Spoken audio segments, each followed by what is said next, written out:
हा विशाल, तुम्ही ते पाणी बिणी मारताय, झाडांकडे लक्ष देताय, सगळं चांगलं चाललंय तुमचं, परंतु झाडं आता वाढलीत का पहिल्यापेक्षा?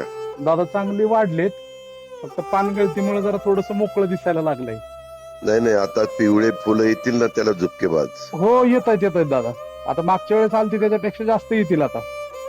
आणि खालच्या बाजूला मोहगोणी आहे, त्याच्यातली एक दोन तुटली होती, ती सगळी लागली का? बदललीत दादा, ती बदललीत. फक्त काय झालंय दादा, तिथं त्या हाईटची आपल्याला झाडं मिळाली नाहीत. उरुळी कांचनला जाऊन आलो मी, ज्यांच्याकडून आपण पूर्वी मागवली होती त्यांच्याकडं, पण ते काही भेटलीच नाहीये त्यांच्याकडे पण तेवढ्या हाईटची.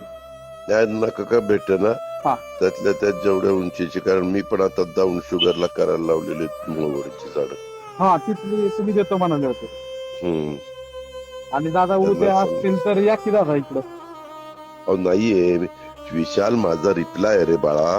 हा. मला माझ्या जवळपास 70 एक आमदारांनी बजेटवर वेगवेगळी मतं मांडलेली आहेत. बरं, त्याचं उत्तर मला द्यायचंय सोमवारी.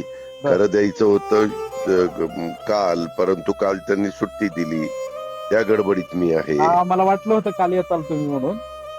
नाही मग मी इकडंच अडकलो. आपलं कोणी असेल तर दादा येतील बारामतीत शिवजयंतीला घरातलं. नाही मला नाही सांगता येत, कारण सुनेत्रा त्या मेक्सिकोच्या ट्रिपला ते डेलिगेशन गेले त्यांचं, खासदारांचं. बरं बरं बरं, चालेल की दादा, नाही काय अडचण. ठीक. ओके दादा, थँक्यू दादा.